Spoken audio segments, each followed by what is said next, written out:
총선을 앞두고 YTN 기자들의 유세열기가 뜨거운 지역구 현장으로 나왔습니다. 오늘은 인천 연수울에서 전해드리고 있는데요. 지역구 후보들을 만나서 얘기 나누는 시간 마련했습니다. 이번 시간에는 정의당 이정미 후보 모셨습니다. 안녕하세요. 네, 안녕하세요. 네, 날씨도 추운데 유세 다니시느라고 많이 고생하시겠습니다. 네. 예, 오늘은 어디 좀 다니셨어요?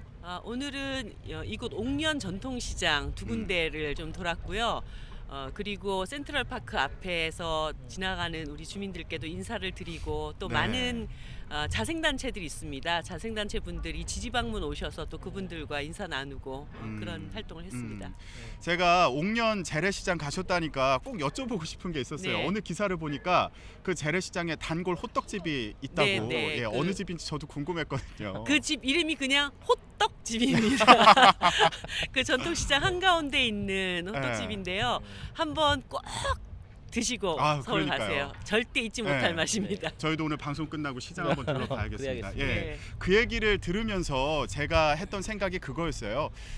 이 연수울 지역에서 구석구석 좀 많이 다니셨구나 이런 네. 생각 들었거든요. 네. 예, 얼마나 되신 거죠? 이제 벌써 햇수로 4년째 되고 있고요. 2017년 2월 달에 여기 사무실을 개소식을 하고 그리고 나서 뭐 쉼없이 달려왔습니다. 하루도 쉬지 않고 주민들 만나고 또 민원들 처리하고 또 주민들과 이 송도와 연수구 발전 전망에 대해서 토론하고 또 그 일들을 추진하기 위해서 국회에서 노력하고 네. 그런 나날들이었습니다. 네, 아까 말씀을 잠깐 나눴는데 2017년 2월 달부터 그 잘하고 또 오랫동안 생활을 했던 이 지역으로 와서 이제 지역 활동을 하셨다고 말씀해 주셨는데 네. 또 인상적이었던 게 공식 선거운동 시작하면서 정의당이 출정식을 했던 곳이 바로 이 연수울 지역입니다. 네. 정의당에게도 이 지역이 의미가 있기 때문일 텐데 어떤 의미가 있다고 봐야 될까요? 사실 정의당이 몇 석을 얻는가도 굉장히 중요하지만 정의당의 재선 국회의원을 만드는 일은 무엇보다도 중요하다고 생각을 합니다. 사실 21대 국회를 국민들이 벌써부터 걱정을 하고 계십니다. 대선을 2년 앞둔 상황이기 때문에 국회에서 정말 이 코로나 위기로 많은 민생의 어려움을 겪는 국민들에게 어떻게 좋은 정책을 펼쳐서 국민들의 삶을 보호할 것인가 보다는 양당을 서로 쓰러뜨리기 위한 극단적인 대결이 더 심화될 것이 아닌가 이런 걱정들이 많이 있습니다. 네. 그럴 때 정의당 같은 정당 안에 재선 의원들이 더 들어와서 싸움박질 국회는 말리고 그리고 민생으로 국회를 견인해 나가는 그런 역할이 매우 중요하고 그런 점에서 20대 국회에서 정말 일 잘했던 정의당 당대표였던 이정미가 이번에 꼭 재선을 해서 국회에서 국민들을 위한 그런 활동들을 꼭 펼치기를 원하고 있다고 봅니다. 그런 점에서 정의당이 이곳 지역에서 승리하는 것은 단순히 어떤 정의당의 목표뿐만 아니라 21대 국회를 좀 더 국민들께 좋은 정치로 보답하기 위한 그런 과정으로 봐주시면 좋겠습니다.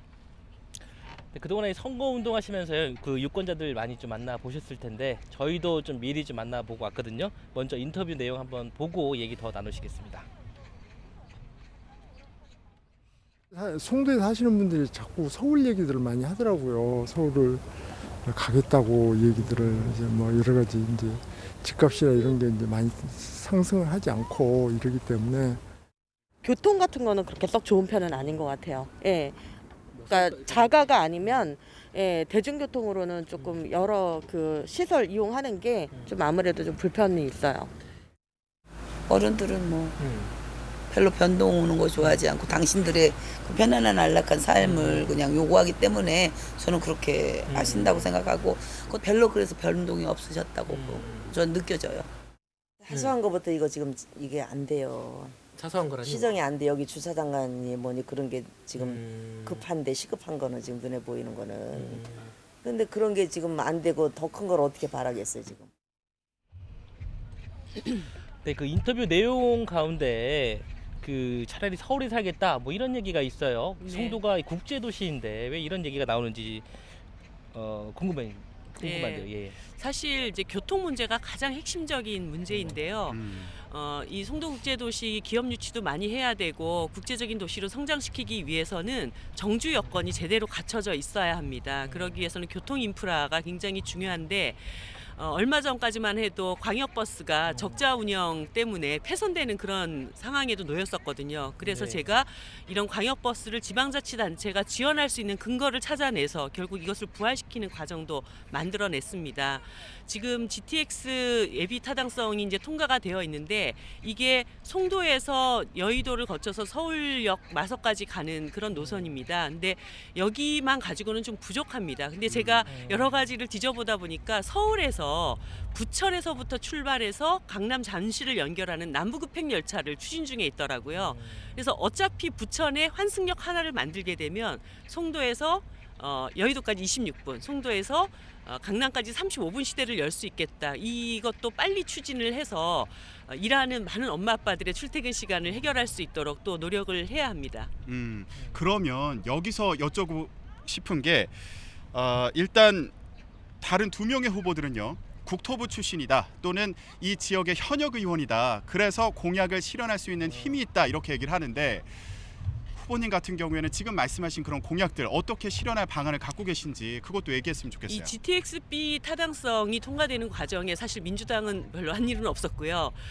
이 주민들이 뭐 40만 명이 넘는 서명운동을 같이 추진을 했습니다. 그 과정에서 정치인들이 각자의 노력을 통해 가지고 이것을 통과시켰던 과정이 있었고 그런 어떤 숟가락 논쟁을 할 때 저는 한 단계 더 발전시킬 어떤 정책 비전을 냈던 것입니다. 아까 얘기했듯이 강남 열차를 연결하는 부분까지 제가 그것을 제안을 드렸던 것인데요. 가장 중요한 것은 그 정책을 실현할 절실함이라고 봅니다. 그러려면 주민들과 얼만큼 함께 소통하고 노력하는가 이것이 1번이지 뭐 어떤 행정관료 출신이 그런 문제를 다 해결할 수 있다 그러면은 전국에 있는 모든 행정관료 출신이 있는 지역구는 모든 문제가 다 해결되지 않았겠습니까? 저 인터뷰한 그 분들을 보시면 또 신도시도 있지만 구도심 주민들도 있습니다. 네. 그 옥년 1동, 동춘 1, 2동 이렇게 있는데 이 구도심 주민들은 상대적으로 좀 보수적이다 이런 평가가 나오고 있어요. 이 구도심 주민들을 위한 맞춤 공약 혹시 이런 게 있다면 소개 좀 부탁드릴게요. 예, 옥년 동춘동 주민들도 상당한 지금 변화를 바라고 있습니다. 24년 동안 한 당만 밀어줬는데 실제로 변화한 것이 별로 없다라고 하는 불만들이 상당히 있고 저는 오히려 그런 가운데에서 생활 밀착형 활동들을 해왔습니다. 옥년 전통시장의 노후 전선들을 다 개선하는 사업들을 제가 추진을 했었고 그리고 중요한 것은 이 송도의 발전이 연수구 전체의 발전으로 그 시너지를 낼 수 있도록 해야 합니다. 그렇기 때문에 송도와 그리고 송도 KTX역, 그러니까 원도심에 있는 이 2개의 역을 트램으로 연결하는 그런 교통 사업들을 진행을 하고 송도 KTX역을 경강선과 연결해서 송도에서 여기는 국제도시이기 때문에 굉장히 많은 사람들이 들어옵니다. 그래서 송도역에서 부산과 강릉을 연결할 수 있는 그런 교통망을 확충을 해냅니다. 그러면 그 과정에서 지금 개발이 지체되고 있는 테마파크라든가 네. 그리고 그 중고차 매매 단지로 되어 있는 구송도 유원지를 함께 발전시켜 나갈 수 있는 비전이 이렇게 따라오게 되는 것이죠. 이런 것들을 추진할 계획을 갖고 있습니다. 네, 지난 몇 년 동안 지역을 구석구석 다니면서 여러 가지 구상을 했다. 그리고 실행할 의지가 있다. 이 부분을 강조해서 말씀을 해 주신 것으로 이해가 되는데 그런데 이런 구상들을 실제로 실현을 하려면 일단 당선이 돼야 되지 않겠습니까? 근데 일부에서는 표가 민주당과 정의당에게 분산이 된다 이런 지적을 하는 목소리도 있습니다. 민주당 정의령 후보와의 단일화 논의는 이제 물 건너갔다 이렇게 봐야 되는 상황인가요? 어떻게 봐야 될까요? 네, 여기 송도국제도시 주민들한테 그 애칭처럼 사용되는 말이 있습니다. 네. 송도당이라고 하는 말이 송도당이요? 있어요. 네. 그러니까 사실 이 송도의 개발 계획, 발전 계획이 지체되거나 축소되거나 주춤되는 가장 근본적인 이유는 송도의 자산이 인천시로 이관돼서 인천시 전체 부채를 갚는 데 다 쓰여진 것입니다. 그런데 역대 정부가 민주당 아니면 미래통합당 정부였습니다. 네. 이 두 당이 번갈아 가면서 송도 자산 이관을 해갔던 과정이 있거든요. 그렇기 때문에 지금은 단일화 문제는 뭐 이미 민주당이 선을 확실하게 그은 상태이기 때문에 저는 송도와 연수 구민들이 절실하게 원하는 일을 그리고 기존의 거대 양당들이 오히려 이 네. 송도 발전을 뒤처지게 했던 일을 해결해 감으로써 주민들의 선택을 받는 그런 과정으로 지금 선거에 임하고 있습니다. 그러면 아예 문이 닫혔다 이렇게 봐야 되는 상황인가요? 예, 사실 뭐 주민들이 걱정을 많이 하시고 저에게도 그런 요구를 해오셨습니다. 그래서 저는 사실 단일화를 하지 않고도 이길 수 있는 여러 가지 전략을 갖고 있지만 또 주민들의 바람이기 때문에 네. 민주당에게 여러 가지 비공식적으로 이런 요구가 있는데 당신들의 의사는 무엇이냐. 근데 뭐 공식적으로 우리는 절대 애초부터 그런 것이 없었다라고 대답을 했기 때문에 그렇다라고 한다면 송도 그리고 연수구 주민들의 뜻을 받아서 제가 당선되겠다라는 각오로 뛰고 있습니다. 끝까지 뛰겠다. 그러면 이 지역뿐만 아니라 진보 정당이 계속 자리를 지켜왔던 창원 성산 지역의 경우에도 후보 단일화가 무산됐습니다. 네, 예, 네. 이 상황 어떻게 보시나요? 사실 창원 성산 지역은 전통적으로 그 지역에 사는 많은 주민들의 요구로 단일화를 통해서 미래통합당 세력들을 이제 극복해왔던, 이겨왔던 그런 지역입니다. 그런 점에서 민주당이 이번에 단일화를 거부하고 주민의 의사를 사실 외면했다라고 하는 점에서는 상당히 주민들로부터 평가받지 않을까, 비판받지 않을까 저는 그렇게 보고 있습니다. 네. 그러면 지금 정의당의 이름으로 승리하겠다 이렇게 강조해서 말씀을 하고 계신 상황입니다. 네. 유권자들이 왜 정의당을 찍어야 될까요? 대한민국 국회는 그동안 너무나 우리 사회의 소수 특권층들을 과대대표하였습니다. 사실 코로나 재난 위기에서도 제가 제일 걱정하는 것은 우리 국민들이 낸 많은 세금들이 특정 기업들에게만 몰아주기를 하고 우리 사회의 약자들에게 그것이 실질적인 삶의 혜택이 되지 않는 이런 정책들이 결정될까 봐 참 걱정을 했었고, 그래서 코로나 재난 소득이라고 하는 것들을 저희가 주장했고, 또 중소자영업자들을 살리기 위한 임대료를 직접 지원하는 문제라든가 이런 것들을 주장을 해왔습니다.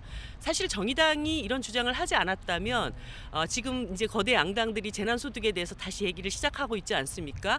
이런 의견을 끌어내기 어려웠을 거라고 봅니다. 그런 점에서 민생 경쟁 국회를 만들기 위해서는 정의당이 반드시 국회 안에서 제 목소리를 내고 우리 사회에 다수 일하는 사람들의 대변을 해 나가야 된다고 봅니다.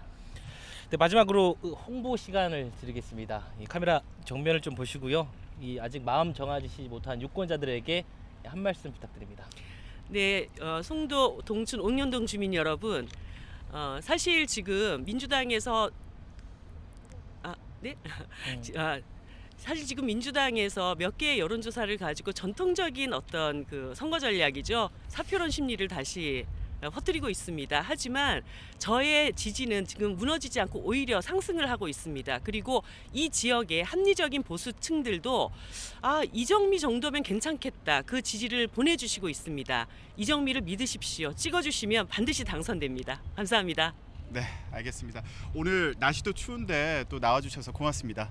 네, 감사합니다. 고생하셨습니다. 네, 인천 연수울의 정의당 이정미 후보와 함께 얘기 나눠봤습니다. 저희는 내일 또 다른 지역구에서 시청자 여러분들 뵙겠습니다. 지금까지 인천 연수울에서 총선 상황 전해드렸습니다.